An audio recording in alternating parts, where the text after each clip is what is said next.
Greetings and welcome to another edition of EdChoice Chats. Today's episode is going to be a little different.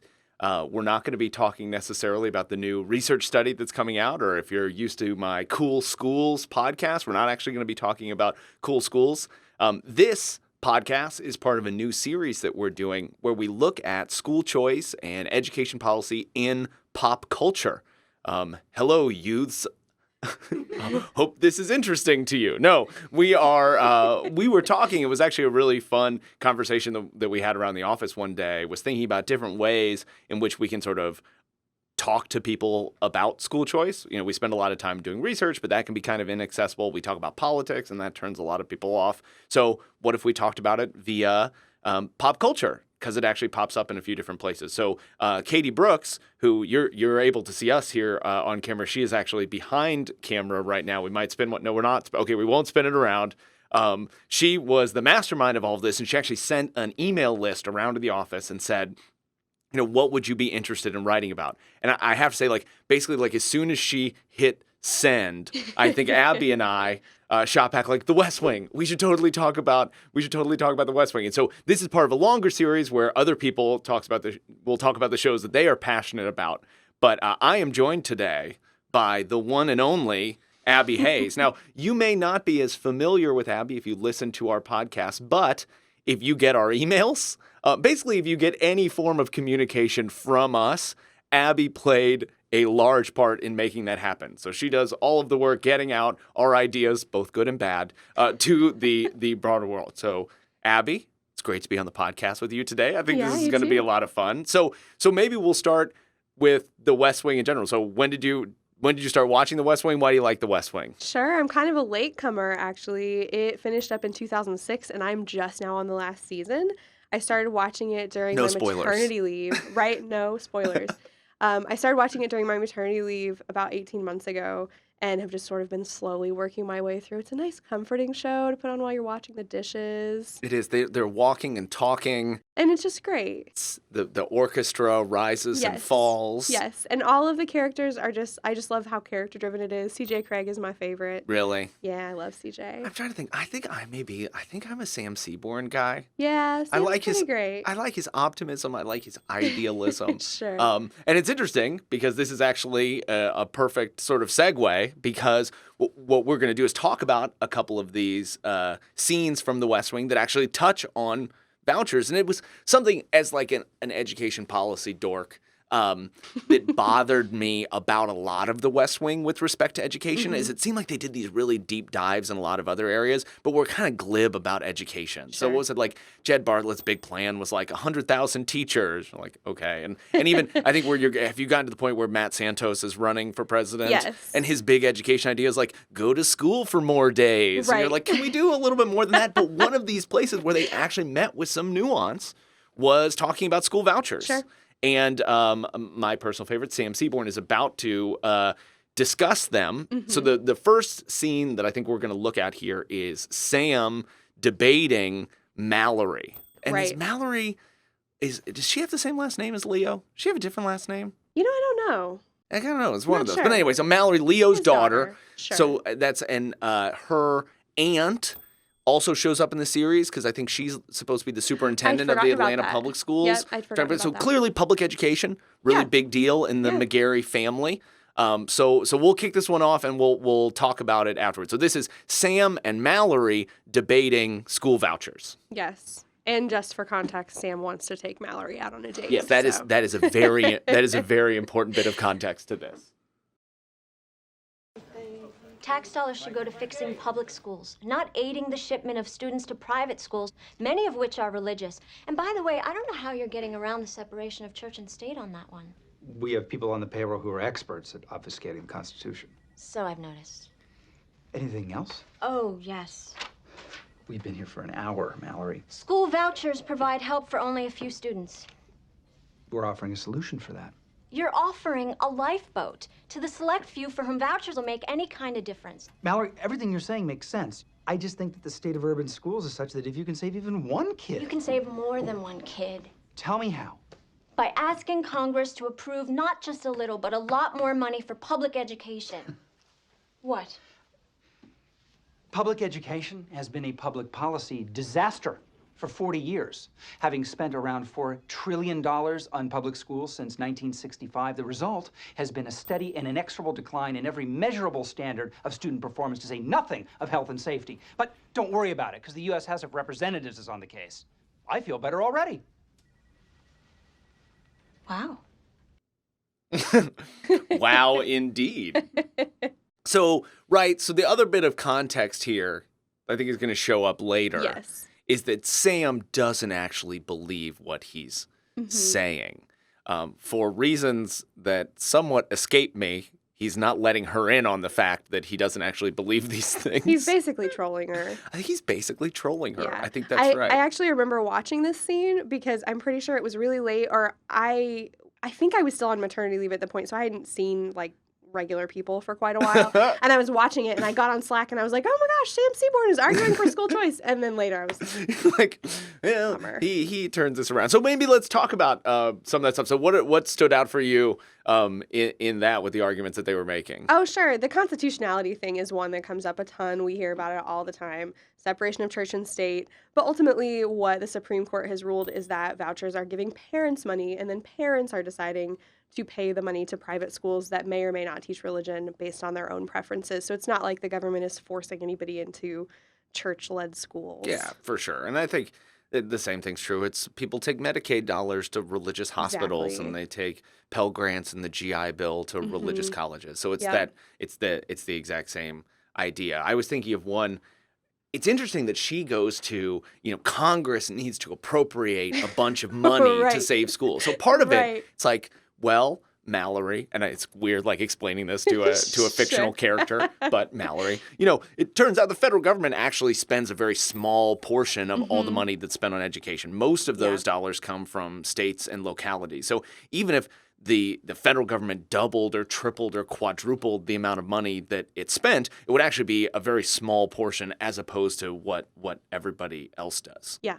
Yeah. Well, and what Sam says is true, too. We have seen that school budgets and per-student spending has gone up enormously in the past several decades, and results haven't gone up as well. Yeah. I mean, I think, and that's the challenge. We've done some great work here. Ben Scafferty, back to the staffing surge. I'm totally open to the idea, and I think that there is some compelling research that obviously money and student outcomes are related to one another. Sure. But ultimately, it comes down to how that money is being spent. And like what Ben has been able to document pretty well is when we see these large increases in funding, a bunch of that money gets spent on administrators and support staff and people that I don't think we have a plausible reason to think that they would necessarily directly affect student learning. Yeah. So Mallory, I kind of agree with you. Listen, I'm not opposed to spending more money on education, but using the federal government is like the bluntest tool to do that. And if we're going to do this, maybe we should think about how we're spending that money and trying to leverage it towards kids that need it the most. Yeah, and the other thing that stands out to me in Mallory's argument is that lifeboat argument. And that's one that sort of touches my heart a little bit. I live in a pretty low-income community. A lot of the families in our area are stuck in underperforming public schools, or just schools that are not a good fit for them. But there are a lot who are able to use Indiana's voucher and go to schools like the Oaks Academy, which we've featured on our podcast and on our blog before, that does an excellent job of educating kids from diverse backgrounds.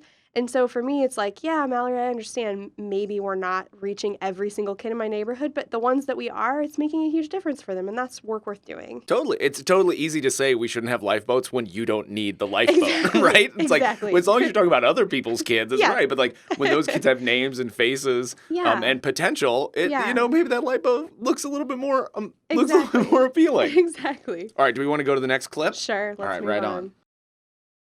Sam's going to pull a bait and switch on us. Uh-oh. Dad. Yeah. Hold on, please. Dad, I'm sorry, but Sam asked me to have lunch with him, and I need your permission. Hang on. What do you need my permission to have lunch for? Sam? She says she always asks her father's permission before she has lunch with fascists. Oh, yeah, okay. He's in favor of school vouchers, Dad. No, Mallory, he's really not. Yes, he is. No, he's not. I read the position paper. It's opposition prep. Opposition prep? When we're gearing up for a debate, we have the smart guys take the other side. You stood there and argued with me. Yes. Why? You made an appointment. Sam! Would the two of you take it outside? I thought you were trying to drive a wedge between us. Yeah, but now you're just boring the crap out of me. Hey, Mallory, education is the silver bullet. Education is everything. We don't need little changes. We need gigantic, monumental changes. Schools should be palaces. The competition for the best teachers should be fierce. They should be making six-figure salaries. Schools should be incredibly expensive for government and absolutely free of charge to its citizens, just like national defense. That's my position. I just haven't figured out how to do it yet. Look at that look. Look at Right? that look. That's some acting right there. Yeah. Okay. So how do you respond? What do you see in there? Other than obviously the very clever ruse that ultimately, I guess, worked. I think it worked, at least temporarily. We'll see, Sam. Yeah. I think that we agree with Sam that education is the silver bullet. Like, that's why we're here. We're here because we think that this makes a difference. And we think that things need to change. We just think that that needs to be done through means other than the federal government turning schools into palaces. That's the thing, is it is a sort of interesting, this idea of like, we want schools to be palaces. I'm like, actually, Nah, some of the best schools that I know of don't for sure. have fabulous I facilities. want awesome instruction happening Yes. Good with kids. And teachers. obviously, I want schools to be nice and safe Well, and whatever. sure. But if I were listing my things of like what I want schools Mm-hmm. to be, like palaces wouldn't necessarily be at the top of the list.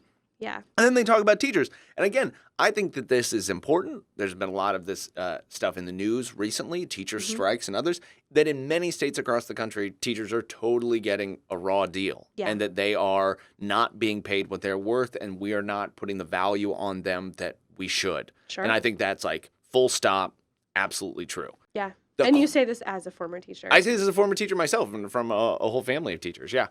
Now, that said, we have to think about what types of systems might better lead to higher teacher pay, Yeah. right? Yeah. And one thing is that the more money we spend that gets eaten up by the bureaucracy, Mm-hmm. federal bureaucracy, state bureaucracy, district bureaucracy, even sometimes within school bureaucracy, that's less money that can go to Sure. teachers.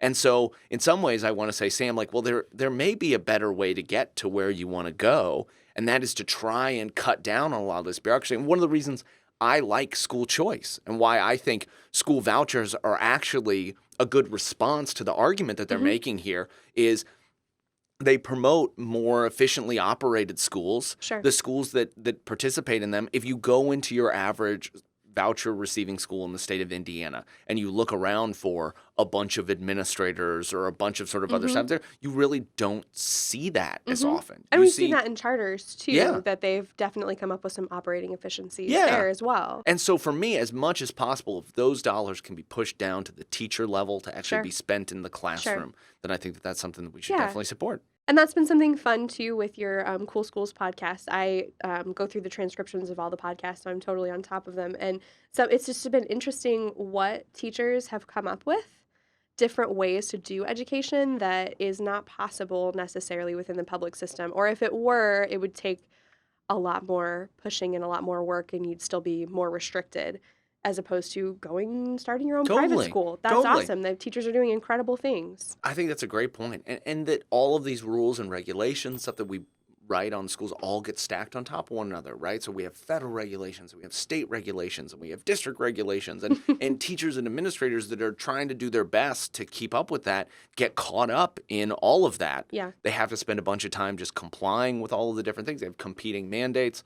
It's a mess. So you know what, Sam? Maybe that's the silver bullet. Maybe let's try and cut some of that stuff out. And one be. way to do that might be school choice. Just throwing it out there. All right, we good to go to the next one? We're good. Okay, this next one is a short one. Next. Sir, you oppose a voucher system that would offer children a choice of better schools. That would offer some children a choice of better schools, but I haven't given up the ghost on better schools for everybody, and vouchers drain money from that goal. Boom, 30-second answer. There it is. Sure. Right? So Yep. this is that scene where they're looking for all the different, they're trying to find those Yep. little quick They're answers hammering to them things. pretty hard. And it's interesting though, because this is an argument that I think we still hear Yeah, totally. today. So how do you, when you hear that, what does that make you think? Well, I think there's two pieces to it. One is the financial piece, which we have tons and tons of data on. The other, though, is this idea of better schools for all children. And when I hear that, I think that people have this idea that there can be one perfect school that fits every kid, and that's just not the case. I have 2 kids of my own. My son is really young. He's not school age yet. But there's a pretty good chance, based on their personalities and how I think they're probably going to learn, that they'll wind up at different schools. And it doesn't mean one school's worse or better than the other. It just means one's a good fit for my daughter and the other's a good fit for my son. And so I think when we talk about that, we don't necessarily talk about better schools and every kid being able to go to the perfect zip code assigned school. We talk about better fit for individual kids. For sure. And it's always that line of, what's it? I haven't given up. We have the transcripts here. By the way, turns out you can look up West Wing transcripts and you can search for all of this stuff. Someone took the time to digitize all this. Even though from like the way the website looks, it looks like it was a few years ago. Sure. But good for them. So it's that would offer some children a choice of better schools, but I haven't given up the ghost on better schools for everybody. It's like, well, again, sort of like Mallory and her lifeboat. Well, like, that's easy for you to say. Sure. When you, governor of New Hampshire and congressman and has the turkey carving knife from Paul Revere. It's like, when these things are all this abstract idea. Yeah. Sure. It's like, oh, and again, and we can talk about, like, it doesn't drain money from public schools. Right. We have done so much research, just like what you said, showing that in these cases, district states can be financially better off as a result of this. But yeah, this holding out this idea for this concept of public education at the expense of actual children, right? So like there are actual children who want a better option, and for this abstract ideal, they would deny them that. Yes. And I think your point is right that he's speaking from a position of relative privilege. And I love Jed Bartlett. He is one of my favorite people in fictional life. But he is speaking from privilege, and I don't think that he knows that until the next scene that we're going to draw. And actually, this is the perfect segue. Abby. All right, we're playing the last one. So the president wants to issue a joint statement with you opposing the voucher rider on the snow removal appropriation. But I want the money. Oh, we'll get it for you eventually. We'll just have to go through at least one round of the president vetoing it in order to get them to send us a clean bill with no vouchers attached. I want the voucher money, too. Huh? I'd like the president to sign the bill with the vouchers. Mr. Mayor, he's vetoed every school vouchers bill they sent him. I know. But this is just a pilot program. Little voucher experiment. Help pay for maybe a couple hundred kids to go to private school out of 68,000 in the D.C. public school system. We're against vouchers, period. And by we, I mean the entire Democratic Party. You're still a Democrat, right? This bill got 4 Democratic votes in the Senate and 42 in the House. Look, it wasn't my idea to put Congress in control of the D.C. budget. Then help us fight them on this. Why don't you help me get some kids a better education? I'm sorry, Mr. President, but we can argue this all night, and I'm not going to change my mind. Again. I'm not the only one. My school board president changed her mind, too.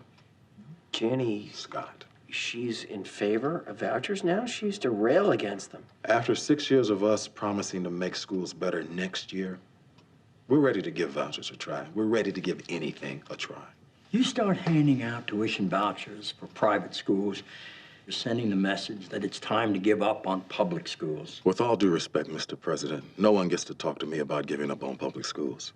I assume I'm the only one in this room who actually went to public school. And you couldn't be a better advertisement for them. Kids weren't bringing guns to school in my day. Republicans want to spend more on D.C. education. They should spend it on public schools. We spend over $13,000 per student. That's more than anywhere else in the country, and we don't have a lot to show for it. But if we start diverting money away from public schools, that's the beginning of the end of public education. This is extra money the Republicans will give me only for school vouchers, nothing else. They're just using you to try and divide the party. I'm the only mayor in America whose budget is controlled by Congress and the president.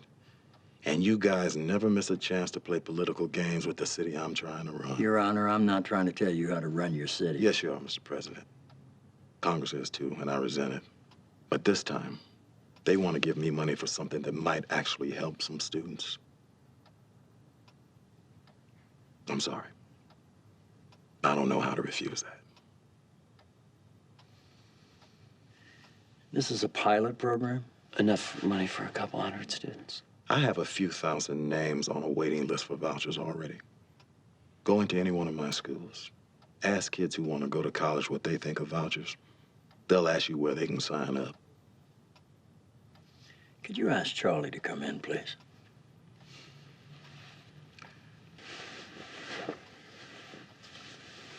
you tell us where you went to high school? Roosevelt. A public school? Yes, sir. Where'd you want to go to school, Charlie? Gonzaga. A parochial school near Union Station. Why? There's never been a shooting there. They don't even have metal detectors. Almost everyone goes to college. Couldn't afford it. Couldn't come close to affording it. You know what this meeting's about? Yes, sir. The mayor told me. What do you think about trying an experimental voucher program for D.C. schools? I wish they would have had one when I was in school. You planning on telling me that anytime soon? Can't say that I was, sir. Your Honor, I'm gonna need your help putting out some fires within the party on this one. You got it. Thank you, Mr. President.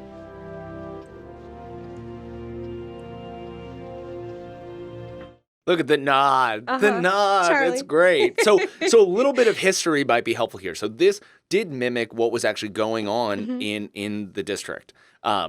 And just like in this story, this the policy or the plan that was put out was new money. It was part of DC reform package that they called the 3-sector solution. So it was additional support for traditional public schools, additional support for charter schools, additional support for the creation of the DC Opportunity Scholarship Program. So in many cases, as is brought up here and is true in Washington, D.C., it cannot drain, by any stretch of the imagination, doesn't drain money from the public schools because it's a completely separately funded. The public schools don't lose money. And in fact, in different voucher programs around the country, depending on how they're structured, in some periods, school districts are held harmless or are held harmless for a shorter period of time or some for longer periods of time. So there are actually lots of mechanisms that are put in place such that when students leave with school vouchers that they don't necessarily feel the same financial hit. But this the story is a little bit different because at the time George W. Bush was president, so it was a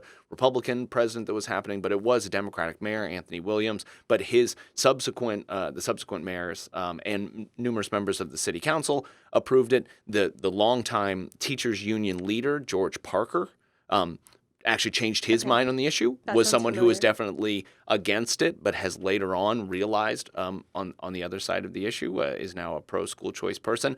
Also, an incredible amount of parent organizing that went on. The great Virginia Walden Ford, who is a friend of the family here, led an incredible campaign of parent organizing in order to make all of that happen. So life imitates art, or in this case, art imitates life. But so how did that make you feel? I saw as Charlie was talking, you were smiling. So yeah, I think Charlie hits on a lot of what we have learned when we talk to parents who either want to choose their own school or who have chosen their own school. A lot of times when we get wrapped up in education policy, we're talking about test scores and attainment, and parents aren't using words like that, and neither are students. Students are talking about safety, and parents are concerned about safety, and they're concerned about the environment of the school. And that's what Charlie hits on. He's not concerned about academics other than people graduate and go to college, which says something for the academic record of the school in question. But he's not talking about standardized test scores. He's talking about, I would go there and I would feel safe, and I would probably have had an easier time going to college.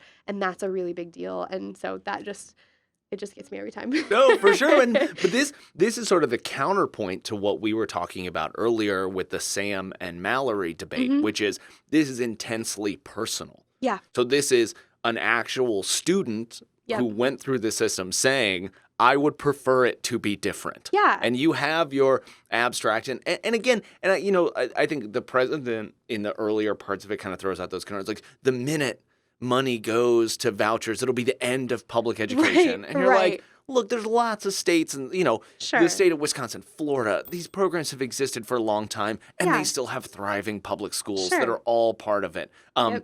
I think that this idea that it's like the one brick in the wall and suddenly everything starts crumbling. Like, actually, what we found, and from a lot of careful research of this, is that private school choice programs actually have positive benefits for the students that are left behind in public schools. I think there's lots of reasons to think why that's the case. Who leaves with a voucher? A student who maybe isn't doing so hot in the school where they're in before, and they want to have more opportunities to go somewhere else. So that means the students that are left behind in the traditional public schools are the students who want to be there, who the school is working for, and those other students have an opportunity to find a school that works for them. Yeah, well, and too, as school vouchers and other forms of private school choice have become more popular and charters have entered the scene, as all of that's happened, we've seen a lot of innovation at the public school level, For too. sure. Here in Indy, we have a huge, robust magnet school system, and there are a lot of fabulous options. Not all of them are a good fit for every kid. Like, there's a Montessori option that, like, Montessori is not for every kid. For sure. But it's fabulous for the kids that it works for, and my own daughter is in a public magnet school right now, and it's a great fit. Totally.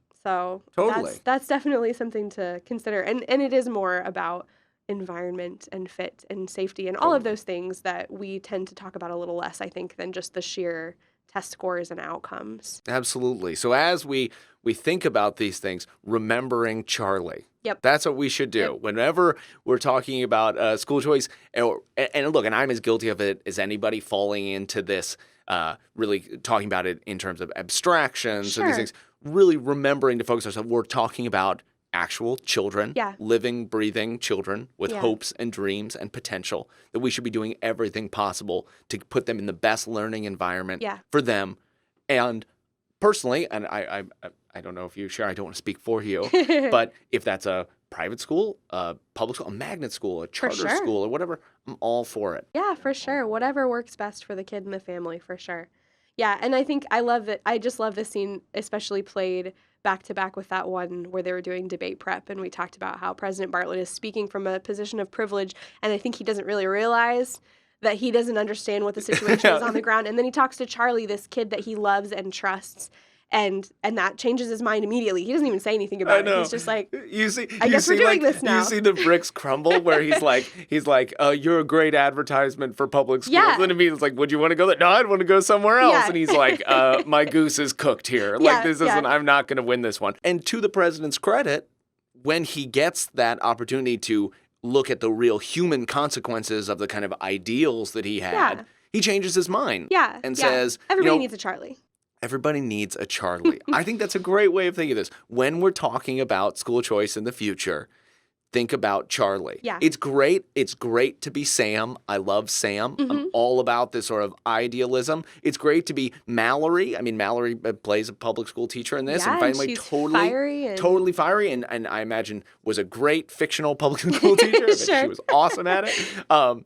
But it's really important to remember Charlie and to remember the mayor's words that we are talking about real children with hopes and dreams and potential, and we have an obligation to them to give them the opportunity to find the best school that fits them. Yeah. And if that might be schools that we might not necessarily choose for our children. Yeah, for right? sure. But that they find best for them, where they thrive, where they feel safe, where they're going to meet with success in the future. Yep. Well, look. I like it. This was super fun. Did you enjoy this? Yeah, this was fun. Okay, we should totally do this again. We'll pick some other thing where the Venn diagram of the pop culture that we love overlaps with one another. So for everyone who is listening and watching, if you're still listening and watching at this point, thank you for still being part of this. We're just enjoying ourselves here, talking about the West Wing. There will be more podcasts in this series. So as always, subscribe to our podcast, sign up for our emails. Yeah, please do. See, this is where Abby will start.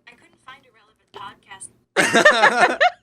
See, even Siri wants you to sign up for our emails. They want to find relevant podcasts. And you know who can help you do that? Abby and our email list. So make sure to sign up for that. You can get all the content that best meets your needs. Exactly. Just like schools that best meet children's needs. We're all about that here. So thanks so much for listening. Abby, thank you so much for doing this. This was Thanks, Mike. super fun. Take care, everybody.